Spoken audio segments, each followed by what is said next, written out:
की ऑर्बिट के बाहर एक स्पेस स्टेशन को दिखाया जाता है। यहाँ पर एक एस्ट्रोनॉट काम कर रहा होता है जिसका नाम रॉय है, और तभी वो एनर्जी वेव जो बार बार कई सालों से धरती को नुकसान पहुंचा रही है वो स्पेस स्टेशन से टकराती है, जिससे पूरा का पूरा स्पेस स्टेशन तबाह हो जाता है। और रॉय जो कि बाहर काम कर रहा होता है उस वेव के टकराने की वजह से वो नीचे गिर जाता है। स्पेस स्टेशन भी पूरी तरह से तबाह हो जाता है और अब रॉय अंतरिक्ष से धरती की कक्षा में आ जाता है। वो लगातार धरती की तरफ गिरना शुरू हो जाता है। वो अपना पैराशूट खोल देता है जिससे वो अर्थ पर एक दूसरी कंट्री में लैंड हो जाता है। हालांकि रॉय के अलावा कोई भी नहीं बचा होता। ये एक बहुत बड़ा चमत्कार होता है क्योंकि इतनी ऊपर से कभी भी कोई पैराशूट से बच नहीं सकता। हालांकि रॉय बच चुका है लेकिन उसे देखकर लगता है कि उसकी जिंदगी में कभी कोई खुशी नहीं थी। वो हमेशा उदास रहता है और जिस वजह से उसकी पत्नी ने भी उसे छोड़ दिया था। दरअसल आज से कई साल पहले नेपच्यून प्लेनेट की तरफ जो एस्ट्रोनॉट्स की टीम गई थी उनको लीड करने वाले और कोई नहीं बल्कि रॉय के पिता थे, जो कि एक बहुत बड़े वैज्ञानिक, बहुत बड़े एस्ट्रोनॉट थे जो नेपच्यून में जाकर इंटेलिजेंट लाइफ को ढूंढना चाहते थे। इसीलिए वो उस प्रोजेक्ट में जिसका नाम लीमा था, उस प्रोजेक्ट में कई एस्ट्रोनॉट्स के साथ वहां गए। लेकिन ये एक ऐसा प्रोजेक्ट था जो वन वे था, यानी कि उस प्लेनेट पर जाए तो जा सकता था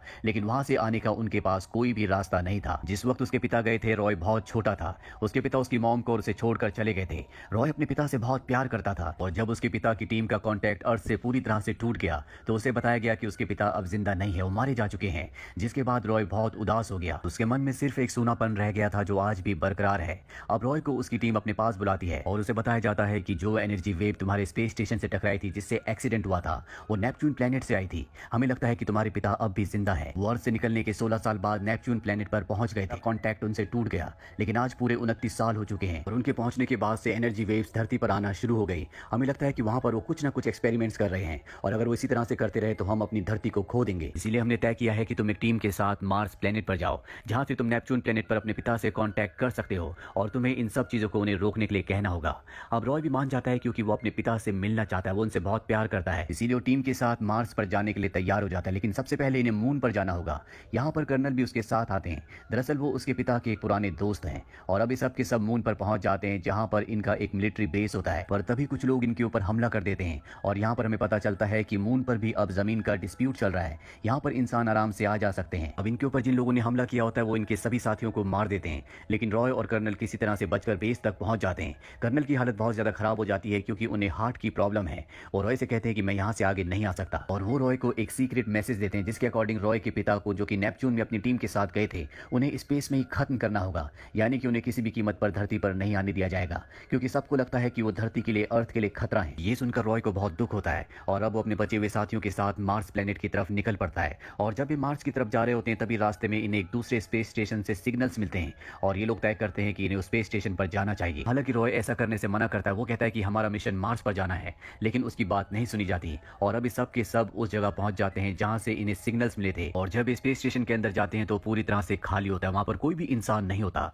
और अगले पल एक बहुत बड़ा चिंपैंजी इनके ऊपर हमला कर देता है जो बहुत खतरनाक होता है। रॉय किसी तरह से उसे केबिन के अंदर बंद करके मार देता है और उसने इनके कैप्टन को बहुत बुरी तरह से जख्मी कर दिया होता है, जिस वजह से उनकी मृत्यु हो जाती है। और अब ये बचे हुए क्रू मेंबर्स मार्स की तरफ निकल पड़ते हैं। पर इससे पहले कि इनका स्पेसशिप मार्स पर लैंड करता, एक बार फिर से वही एनर्जी वेव आती है जो इनके स्पेसशिप को पूरी तरह से हिला देती है। रॉय किसी तरह से उसे संभाल कर लैंड करवा देता है और अब ये मार्स पर लैंड कर चुके हैं। जिसके बाद ये नेपच्यून प्लेनेट से कांटेक्ट करते हैं जहां पर आज से 29 साल पहले रॉय के पिता अपनी टीम के साथ गए थे। रॉय को यहाँ पर एक मैसेज पढ़ना होता है। वो उस मैसेज को पढ़ देता है लेकिन इन्हें कोई भी रिप्लाई नहीं आता और इसके बाद रॉय एक बार फिर से ट्राई करता है और इस बार वो लिखे हुए मैसेज को नहीं पढ़ता बल्कि उसके दिल में जो उसके पिता के लिए इमोशंस होते हैं वो उन इमोशंस को बयां करता है, जिससे वो खुद भी बहुत ज्यादा इमोशनल हो जाता है।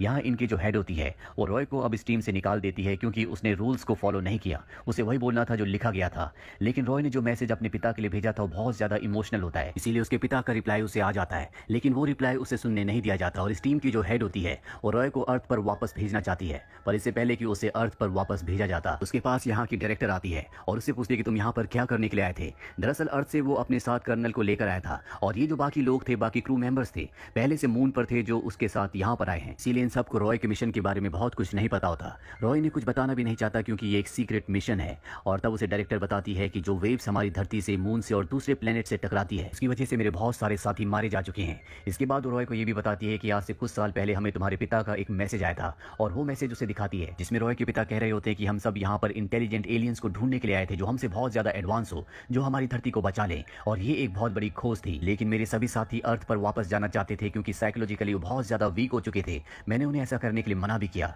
लेकिन उन सब ने मेरी बात नहीं मानी। और जब वो स्पेसशिप लेकर वापस जा रहे थे तो मैंने उन सब के लाइफ सपोर्ट हटा दिए, जिस वजह से उन सब की मृत्यु हो गई। यहाँ पर जो कमांडर होती है कि तुम्हारे पिता की टीम में मेरे माता पिता भी थे, यानी कि उसके माता पिता की जान भी रॉय ने ली है। और इस बात से रॉय बहुत ज्यादा दुखी हो जाता है क्योंकि बचपन से वो अपने पिता को बहुत मिस करता है। उसके पिता उसके लिए एक हीरो थे। वो हमेशा उन्हीं की वजह से उदास रहता है क्योंकि उसके पिता बचपन में उसे छोड़कर चले गए थे।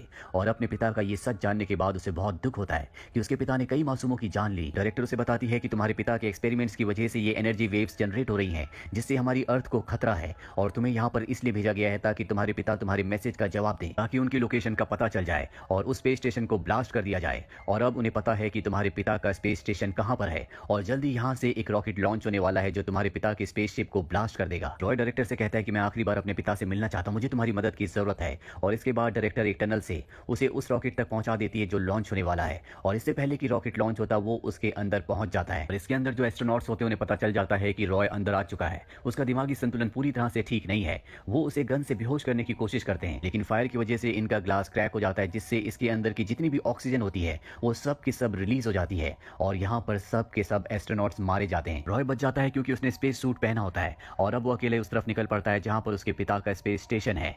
रास्ते में जाते हुए उसे अपने पिता की बहुत याद आ रही होती है। वो उनके वीडियोस देखता है और आज जो भी उसकी मेंटल स्टेट है, जहाँ पर वो बिल्कुल भी खुश नहीं रहता, जिसकी वजह से उसकी पत्नी भी उसे छोड़कर जा चुकी है, वो सिर्फ इसलिए है क्योंकि उसके पिता बचपन में उसे छोड़कर चले गए थे।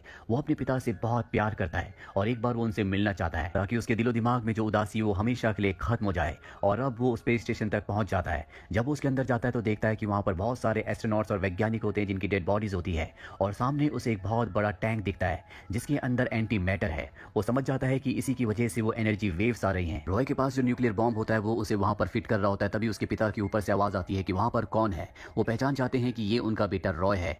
वो कहते हैं कि हमें यहाँ पर कोई भी जीवन नहीं मिला, लेकिन मैं यहाँ पर जीवन ढूंढ कर रहूंगा क्योंकि मैं फेल नहीं होना चाहता, मैं हारना नहीं चाहता। रॉय को देखकर उन्हें बिल्कुल भी खुशी नहीं होती। हालांकि रॉय अपने पिता को इतने सालों के बाद देखकर पूरी तरह से हैरान होता है। बचपन से वो अपने पिता को मिस करता है। उसके जीवन में जो उदासी है, जो दुख है, वो उसके पिता की वजह से है क्योंकि उसके पिता उसे छोड़कर चले गए थे। लेकिन उसके पिता को देखकर लगता है कि वो रॉय से बिल्कुल प्यार नहीं करते। और वो ये कहते भी हैं, वो कहते कि मुझे तुमसे कोई लगाव नहीं था, बल्कि मैं तुमसे और तुम्हारी मॉम से नफरत करता था। इसीलिए मैं तुम सबको छोड़कर यहाँ पर आ गया क्योंकि मुझे अपने काम से प्यार था और अब यही मेरी दुनिया है। लेकिन रॉय कहता है कि मैं आपसे बहुत प्यार करता हूँ, मैं हमेशा आपका इंतजार करता रहा और आप कभी फेल नहीं हुए क्योंकि आपको पता चल चुका है कि यहाँ इस प्लेनेट की जिसकी तलाश करने के लिए तुम आए थे वहां पर कोई भी लाइफ नहीं है और अब आपको और मुझे घर वापस जाना होगा। लेकिन उसके पिता साफ साफ मना कर देते हैं। वो कहते हैं कि मैं यहाँ से कहीं नहीं जाऊंगा। और रॉय अपने पिता को मना लेता है। इसके बाद वो न्यूक्लियर वेपन को ऑन करके अपने पिता के साथ स्टेशन से बाहर आ जाता है। लेकिन उसके पिता के सूट में जो थ्रस्टर होता है जिससे स्पेस में मूव किया जा सकता है, वो उसे ऑन करके उससे दूर जाने लगते हैं। लेकिन ये दोनों के दोनों एक रस्से से बंधे होते हैं, इसीलिए रॉय अपने पिता को वापस खींच लेता है। रॉय के पिता रॉय से कहते हैं कि मुझे छोड़ दो, मुझे जाने दो। जहां तुम मुझे वापस ले जाना चाहते हो वो मेरा घर नहीं है, यही मेरा घर है। हालांकि मैंने तुम्हारे साथ कभी भी अच्छा नहीं किया, तुम्हें बचपन में छोड़कर चला गया, उसके लिए मैं तुमसे माफी मांगता हूँ, लेकिन अब तुम्हें मुझे जाने देना होगा। इन दोनों की आंखों में आंसू होते हैं। रॉय समझ जाता है कि उसके पिता अर्थ पर कभी वापस नहीं आना चाहते, इसीलिए वो रस्सी को आजाद कर देता है जिससे उसके पिता डीप स्पेस में चले जाते हैं। और रॉय अपने सूट के थ्रस्टर की मदद से वापस अपने स्पेसशिप तक यानी कि रॉकेट तक आ जाता है, जहां से वो अपने पिता को आखिरी बार नेपच्यून प्लेनेट की ऑर्बिट की तरफ जाते हुए देखता है, यानी कि अब उसके पिता जिंदा नहीं बच सकते। और इसके बाद वो अपने स्पेसशिप को लेकर यहाँ से निकलने से पहले अपने पिता के स्पेस स्टेशन को ब्लास्ट कर देता है, जिससे उसके स्पेसशिप को एक पुश मिलता है और उसका स्पेसशिप बड़ी तेजी से अर्थ की तरफ बढ़ना शुरू हो जाता है। हालांकि उसके स्पेसशिप में फ्यूल भी कम होता है, लेकिन पुश की वजह से वो अर्थ की तरफ बहुत तेजी से बढ़ रहा होता है। रॉय के पास अपने पिता की पूरी की पूरी रिसर्च भी है, जिसमें वो पढ़ता है कि इस पूरे ब्रह्मांड में इंसान ही सबसे ज्यादा बुद्धिमान है और धरती के जो रिसोर्सेज खत्म हो रहे हैं, धरती जो खत्म होने की कगार पर है, वो इंसानों की वजह से हो रही है और इंसानों को ही उसे बचाना होगा।